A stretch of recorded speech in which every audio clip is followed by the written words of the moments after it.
보그라드 33개월 차입니다. 채권 ETF에 대해서 한번 말씀드리겠습니다. 네, 지금 환율이 높기 때문에 고환율 전략 하에서의 채권 ETF에 대해서 말씀드리겠습니다. 제가 채권 ETF에 대해서 영상을 몇 개 만들었습니다. 나름 조금 깊이를 좀 가지려고 하고 좀 만들었고요. 지금 이거는 2023년 버전의 채권 ETF에 대한 이제 저의 생각을 말씀드리겠습니다. 자, 지금 이제 이쪽에 올려놓은 거를 보면 지금 제가 이제 한번 찾아봤습니다. 국내 이제 상장된 ETF 중에서 쓸만한 채권 ETF가 있는지. 왜냐하면 지금 환율이 높기 때문에 그래서 국내에서 이제 채권을 이제 하려고 했습니다. 지금 지금 이제 위쪽은 이제 한 배짜리고요. 아래쪽은 레버리지 2배짜리죠. 네, 레버리지가 다 붙어 있습니다. 자, 그러면은 지금 처음에 나온 게 코덱스 미국 종합채권 SRI 액티브 해지된 거. 예, 요 채권 미국 종합채권 ETF가 있는데요. 지금 제가 IRP에 지금 요거를 편입을 했습니다. 개인 IRP는 안전자산이 30%가 필요하죠. 그래서 뭘 할까 하다가 그냥 종합채권이라 그래서 괜찮길래 한번 했고요. 또 수수료가 저렴해서 한번 했습니다. 근데 이거에 대해서 이제 자료를 만들려고 봤더니 지금 참고하고 있는 지수가 좀 애매합니다. 블룸버그의 어떤 지수라고 하는데 수치나 백데이터가 정확히 없어요. 그래서 이러면은 이게 가뜩이나 또 액티브인데 코덱스에서 이렇게 펀드 매니저가 마음대로 할 수 있지 않을까라는 좀 살짝 이제 그런 생각도 되고요. 그래서 뭔가 확실한 이제 레퍼런스가 되는 기준 지수가 있으면 좋겠는데 그게 이제 살짝 아쉽고요. 그 다음에 배당 분배에 대한 어떤 언급도 명확치가 않습니다. 그러다 보니까 이거는 그냥 이 제목만 갖고 지금 미국 종합채권이라 그래서 제목만 가지고 지금 들었는데 저도 이렇게 조금 애매하게 할 바에는 이거를 좀 바꿔보려고 하고 있습니다. 이제 IRP니까 이제 국내 한 배짜리만 가능하겠죠. 그래서 이제 대안으로 한번 뽑아본 게 이렇게 있고요. 이 중에서 지금 보면은 아마 요거 선물이 들어가기 때문에 세 번째 거 코덱스 미국채 울트라 30년 요건 선물이 들어가서 요거는 아마 IRP에서는 안 될 겁니다. 네, IRP에서는 선물이 들어간 용어의 명칭에 선물이 들어가면 IRP에서는 할 수가 없습니다. 여기도 또 선물이 들어가네요. 요것도 IRP에서는 할 수가 없고요. IRP에서 그러면 할 수 있는 거는 코덱스 국고채 30년 액티브와 KB스탁 키스 국고채 30년 인핸스드 정도밖에 없네요. 그리고 이제 수수료는 둘 다 저렴합니다. 네, 이 수수료는 0.05%로 둘 다 저렴하고요. 선물이 들어가 있는 거 두 개는 0.29, 0.3에서 좀 높은 편입니다. 자, 그래서 그 중에서도 그러면은 이제 IRP가 아니라 연금저축이나 그 다음에 ISA 계좌에서 만약 한다고 하면 요 네 가지를 다 하실 수가 있겠죠. 그 중에서 이제 저는 개인적으로는 듀레이션이 좀 긴 거를 선호하는 편입니다. 그래서 30년짜리 그 다음에 미국채 10년은 굉장히 이제 기본 중기보다는 조금 길고 그렇다고 장기라고 말하기에는 좀 짧은 그래도 가장 표준이 되는 가장 눈여겨보는 채권이긴 하죠. 그래서 10년 그 다음에 미국채 울트라 30년도 좀 괜찮고요. 국고채 30년도 좀 좋아 보입니다. 그래서 이 중에서 이제 하게 되는데요. 아무래도 이제 저는 수수료에 되게 민감하다 보니까 국고채 30년 액티브 혹은 국고채 30년 인핸스드 요 두 개가 있습니다. 근데 이제 또 이거는 이제 국고채잖아요. 근데 사실은 또 채권은 또 미국채가 시장에 굉장히 많이 이제 나와 있죠. 네, 그리고 채권 그러면 가장 안전자산인데 가장 안전한 나라인 또 미국. 그죠? 그래서 개인적으로는 또 이제 미국 채권을 더 선호하는데요. 그러면은 이제 10년물이나 30년물, 그 중에서도 이제 긴 거로 치면 30년물을 제가 더 이제 좋아하는데 수수료는 이제 0.3입니다. 그래서 0.3이면 조금 높다는 생각이 들어요. 또한 이제 미국인데 요거는 해지가 돼 있죠. 예. 이 채권은 사실은 이제 주식이랑 좀 반대로 가기 때문에 해지가 맞냐, 언해지가 맞냐를 조금 고민을 했습니다. 근데 이제 이 장기 이제 고환율 전략에서 어차피 이제 그 환율이 낮아지면 다시 또 이제 그 미국 채권 그 BND나 이제 이런 걸로 이제 갈아탈 수가 있잖아요. 예, BND 혹은 그 흡피 전략에서 3배짜리인 TMF로 조금 갈아탈 수가 있기 때문에 제가 생각하기에는 그냥 해지가 낫지 않을까 생각을 합니다. 그리고 그 위에 이제 이거 미국채 10년 요 타이거는 해지가 아닙니다. 이건 언해지라서 사실 조금 그 선택하는데 조금 아쉬움은 있습니다. 그래서 고환율이기 때문에 만일 한다 그러면 지금 요 두 개 중에 하나겠죠. 코덱스 미국채 울트라 30년 선물 해지된 거나 아니면 KB스타 국고채 30년 인핸스드 된 거 중에서 뭐 선택을 할 것 같습니다. 이제 요 한 배짜리는 말씀드리면은 이제 ISA에서도 할 수 있고요. 그 다음에 연금저축계좌 에서도 할 수가 있는 겁니다. 그 다음에 이제 레버리지 들어간 거는 이제 일반 계좌에서 하는 거죠. 그래서 일반 계좌에서 하는 거는 이거는 이제 또 마찬가지로 국고채 30년 레버리지 합성 국고채 30년 장기 채권이죠. 그 다음에 수수료는 0.1%. 레버리지인데도 불구하고 수수료가 괜찮습니다. 그 다음에 이제 에이스 미국 30년 국고채 선물 레버리지 이것도 그 해지가 들어갔죠. 해지가 들어가고 수수료도 괜찮습니다. 0.25. 한 배짜리가 지금 국고채 30, 미국채 30년이죠. 미국채 30년이 0.3인데 두 배 레버리지를 쓰고 있는데도 0.2면 상당히 매력적입니다. 그리고 이제 요즘 이제 에이스 에이스 이름이 붙은 이거는 이제 그 한국 투자신탁에서 하는 거죠.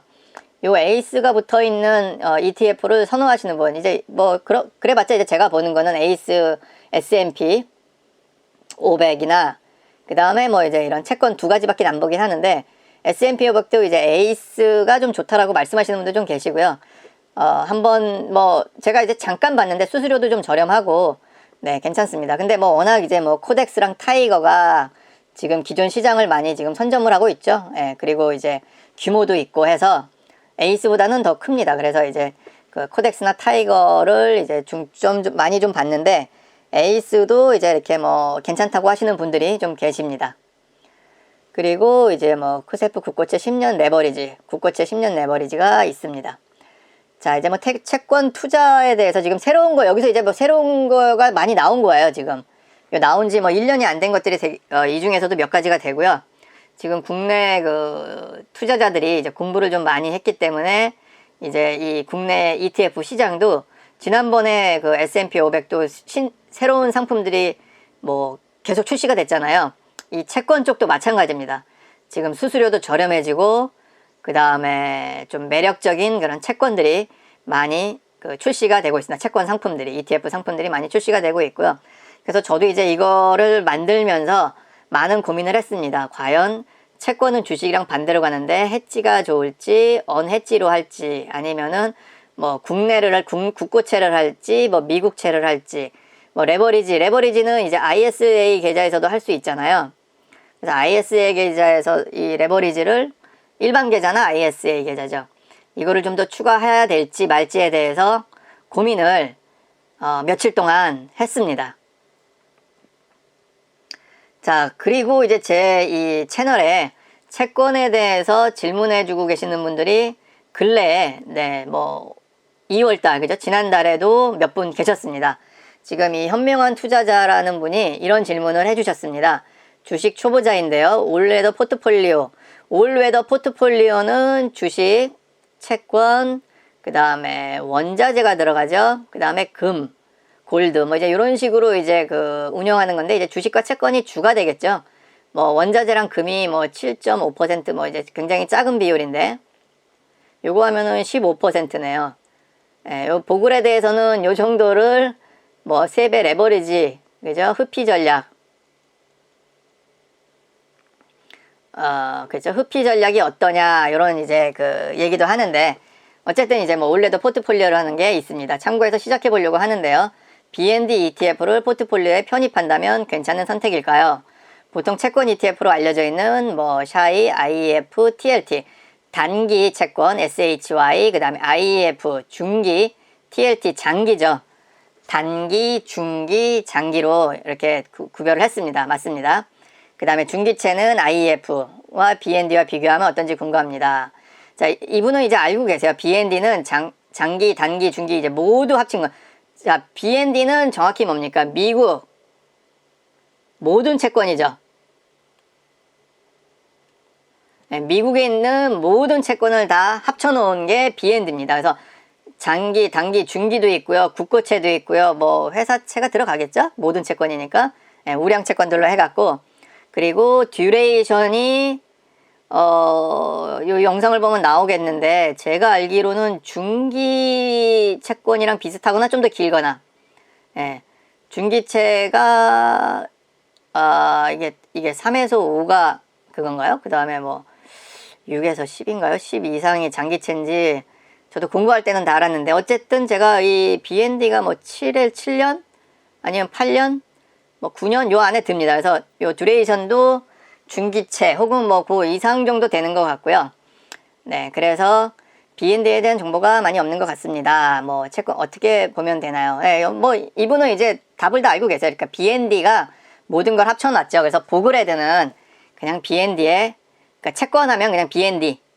이거는 이제 마찬가지로 또 뱅가드 쪽에서 이제 또 만든 거잖아요. 그러니까 보그레드는 또 뱅가드 그 자산운용사의 ETF를 이용을 하죠. 그래서 BND, 뭐 VT, 네, 뭐 VTI, 네, VTI, 뭐 VT, 그 다음에 뭐 BND, 그 다음에 뭐 VX, UX, 네, 이런 식으로 이제 그 뱅가드사 그 채권을 주로 담죠. 보그레드는. 그래서 뭐 BND도 마찬가지로 뱅가드에서 운영하고 있는 미국의 모든 채권입니다. 그리고 월배당을 합니다. 월배당을 하고 있는 그런 상품입니다. 자, 그래서 지금 이제 결말을 말씀드리면, 자, 제가 아까 초반에 이제 여러 가지 채권 ETF들을 이제 공부를 했습니다. 그래서 어떤 전략으로 가볼까, 뭐 채권에 대해서 뭐 어느 거를 뽑아볼까 막 이랬는데, 자, 다시 이제 그 기본으로 돌아가서, 자, 채권 ETF를 편입하는 이유가 뭘까요?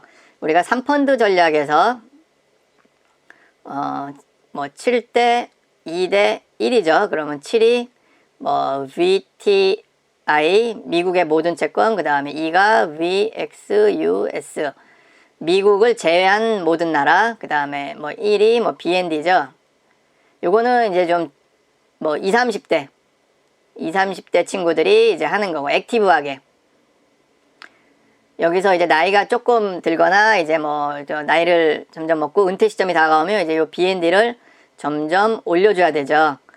자, 이제 그게 이제 그 3펀드 전략 보그레드에서 이렇게 말하고 있는 이제 기본 전략인데요.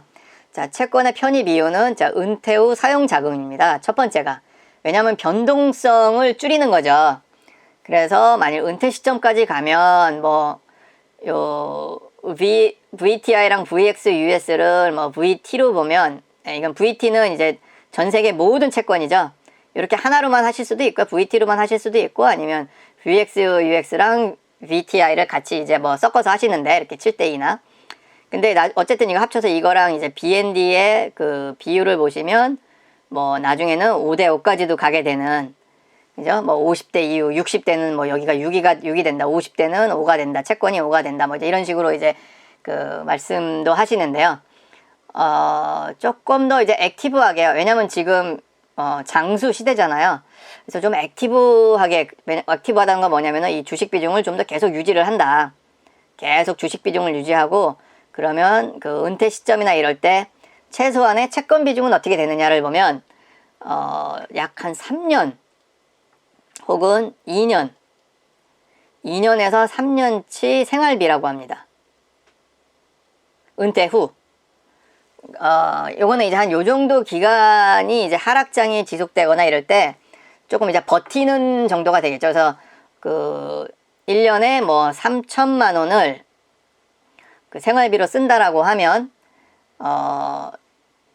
2년이면은 한 6천만 원 정도를 채권에 넣어놓는 거죠.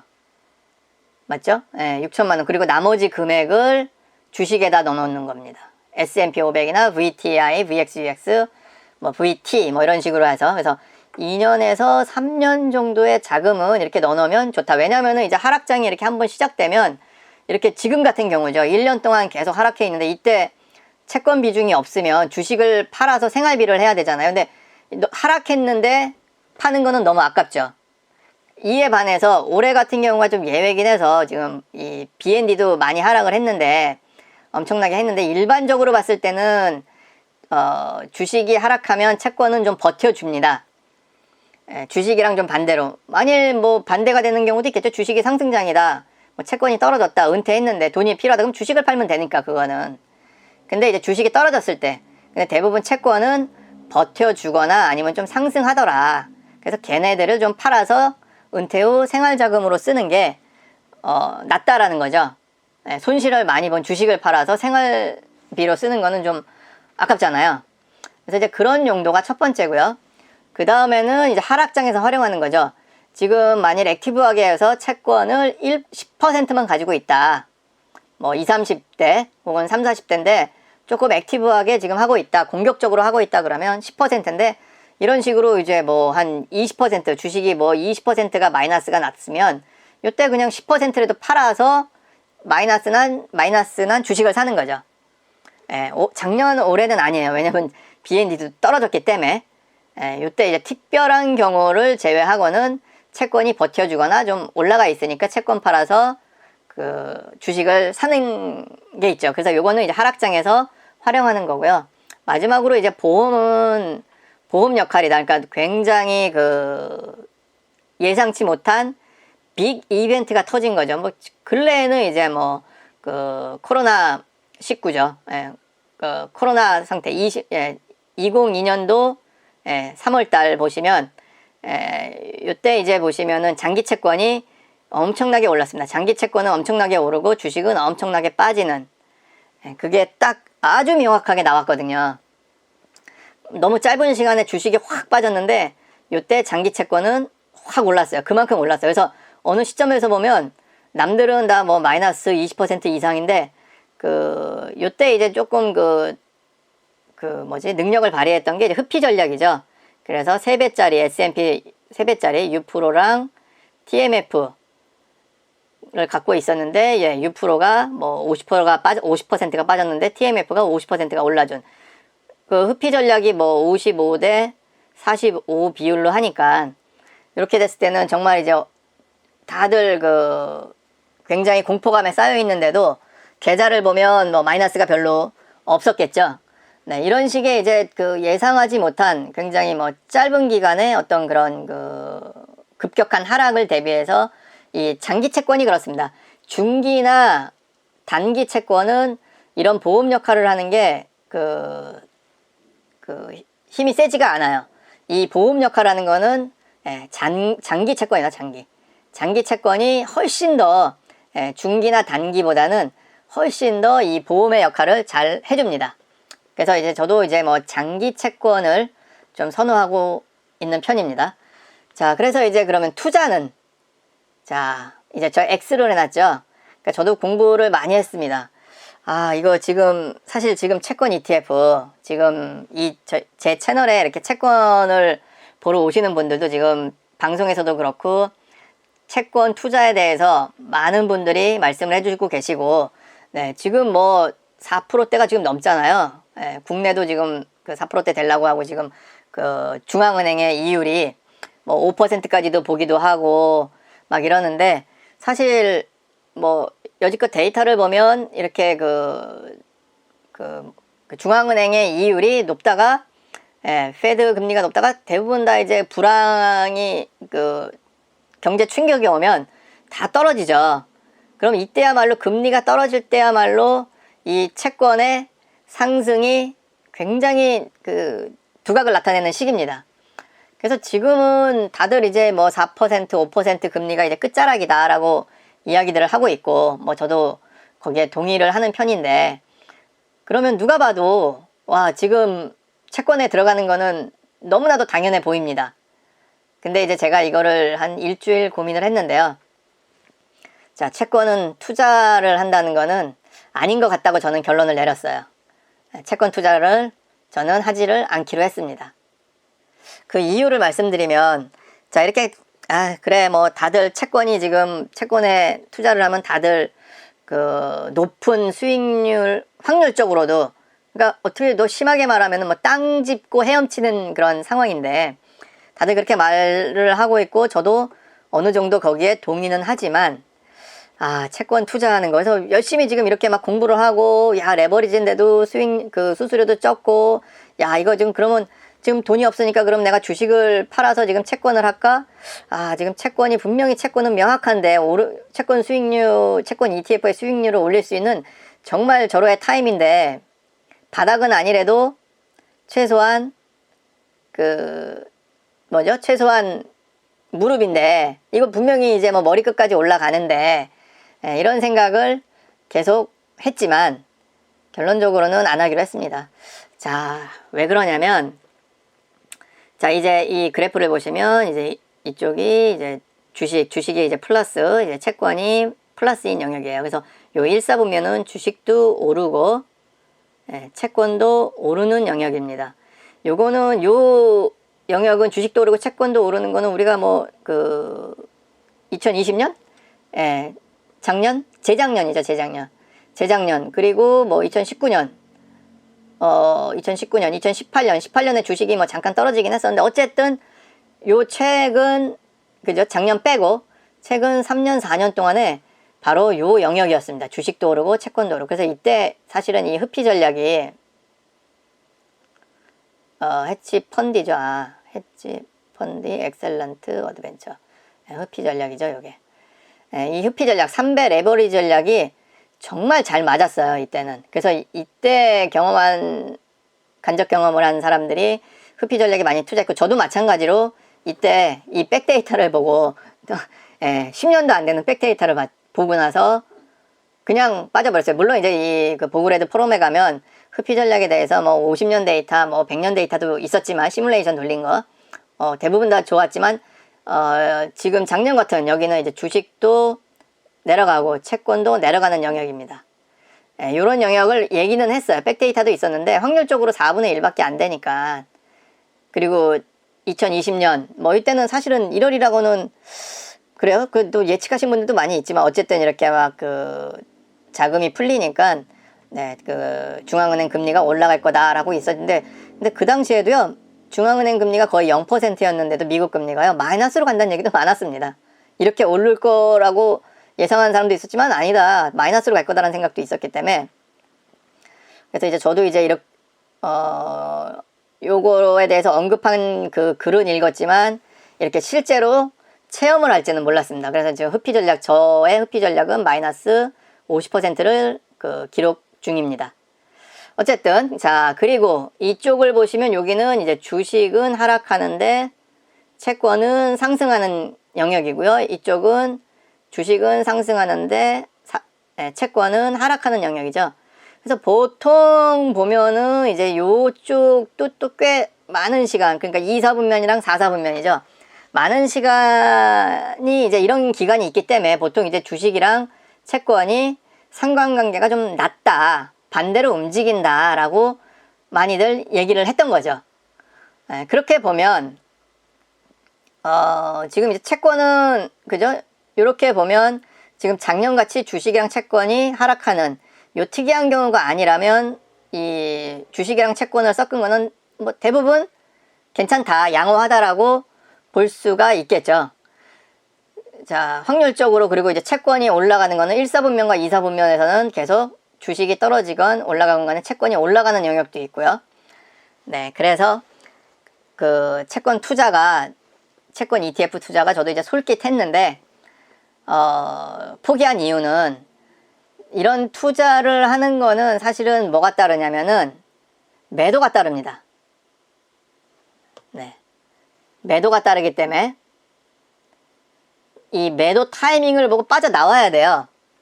근데 이 매도 타이밍을 보고 빠져나와야 되는 게 쉽지가 않습니다. 채권의 이율이 뭐 몇 퍼센트일 때, 자, 지금 뭐 4.5%라고 하고, 이율이 이제 막 떨어지면은 이제 막 수익률이 좋아지겠죠? 그러면 과연 내가 언제 채권을 매도하고 다시 또 주식으로 다시 가느냐? 이거를 결정을 해야 되거든요. 물론 욕심 안 부리고, 그냥 뭐, 나는 그냥 뭐 2.5%만 되면은 빠져나올래. 뭐 미리 딱 정하고 들어가서 그냥 미련 없이 그냥 매도하고 주식으로 다시 갈아타면 뭐 나쁘지도 않을 수도 있겠지만 이게 좀 어렵습니다. 제가 이제 채권 투자를 이렇게 해보진 않았지만 제가 직접 경험한 거는 달러 투자를 이렇게 해본 적이 있어요. 달러 투자. 달러도 보면은 채권이랑 지금 비슷해요. 뭐 1,400원이면은 굉장히 고점이고 지금도 1,320원이잖아요. 이것도 굉장히 고점입니다. 그 한 20년 데이터, 30년 데이터를 보면 반드시 내려가게 돼 있어요. 그래서 뭐 달러 선물 레버리지 ETF가 있습니다. 그래서 그걸 투자해 갖고 하면 되는데 저는 이제 요때 이렇게 뭐 1,300원, 1,400원일 때 안 하고 단타식으로 오르락내리락 박스에서 환율이 움직일 때 뭐 들어갔는데 한번 물린 거예요. 한번 물려갖고 그 하락의 베팅을 걸었죠. 근데 계속 올라가요. 그래서 다시 이제 내려와서 본전이 됐어요. 이게 그 한 2년? 3년이 걸렸는데 묶여놓은 거죠. 그때 동안. 2년? 네, 근데 내려오는데 본전된 다음에는 그때부터는 막 다시 또 막 그 조마조마 하는 거예요. 아, 이거 언제 팔아야 되지? 막 그 일도 손에 안 잡히고 막 결국 더 내려갈 것 같아서 못 팔고 팔면은 뭐 더 내려갈 것 같기도 하고 뭐 저처럼 이렇게 그 결정을 잘 못 내리는 분들은 굉장히 그 시간이 그 어렵습니다. 마켓 타이밍 잡는 게 굉장히 그 삶을 그 피폐하게 만든다 그럴까요? 네. 매도 시점을 잡는 게 너무너무 어렵습니다. 그래서 보글헤드가 마음 편하게 투자할 수 있는 거는 우리는 매도는 없잖아요. 매수만 하잖아, 매수만. 매도는 이제 나중에 돈 필요하면 해야 되죠. 은퇴 후에. 그래서 저한테는 이 보글헤드 투자가 너무 편한 거예요. 매도가 없이. 그리고 매수만 하면 되는 거고, 매수도 지금 채권 이거 이렇게 막 공부하고 이렇게 많은 채권 보려고 해봐요. 이거 머리 아픕니다. 갈아타거나 뭐 또 채권 팔고 주식 가고 막, 이것도 아니에요. 그래서 그냥 딱 정하고 ETF 정했으면 그냥 그 ETF만 바로 하면 되는 거죠. 딱 정한 ETF S&P 500은 뭐 정해진 것만 사고 채권도 그냥 정해진 것만 사고 채권을 매도하는 시점이 될 때 굉장히 그 갈등이 되면서 그 하루하루가 그 뭐라 그럴까요? 뭐 롤러코스터 타는 기분도 들 거고요. 오르락내리락 할 때. 그래서 그렇게 되면은 또 심적으로 뭐 또 흔들리겠죠. 뭐 자기가 해야 될 일을 뭐 또 잘 놓칠 수도 있고, 그죠? 그 다음에 뭐 여기서 또 갑자기 뭐 또 너무 성공해서 뭐 또 다른 거를 더 또 그 견눈질 할 수도 있잖아요. 더 좋은 투자 방식으로 막 또 빠질 수도 있고. 어쨌든, 네. 그래서 저는 그냥 채권 투자는 안 하기로 했습니다. 자, 요거는 이제 2008년부터 그래프인데요. 요 보라색 선은 BND예요. BND고 요거는 이제 S&P 500입니다. 자, 지금 요 영역, 지금 최근 영역을 보면 S&P도 떨어졌고 채권도 떨어졌습니다. 이제 이거 비율로 나와서 이제 이렇게 좀 큰 폭의 떨어짐이 보이긴 하는데요.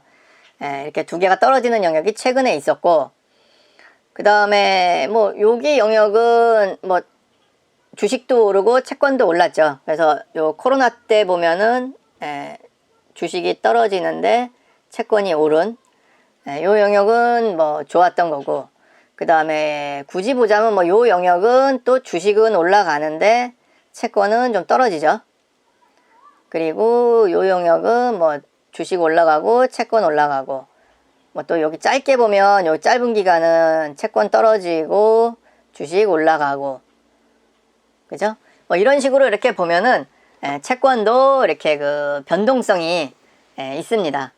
그래서 이런 거를 다 쫓아가면서 투자를 하느니 그냥 채권의 기본 채권으로 수익을 얻는다기보다도 채권 ETF 편입 비용은 은퇴 후 자금 혹은 큰 하락장에서의 활용, 아니면은 그냥 뭐 보험 역할, 흡피 전략이나 이럴 때 그냥 지금 장기채, 물론 이제 지금 이제 하시는 것도 지금 만일 장기 채권을 그냥 투자도 있지만 그냥 가지고 가겠다. 언제 팔 시점은 정하지 않고 뭐 그렇다 그러면은 괜찮습니다.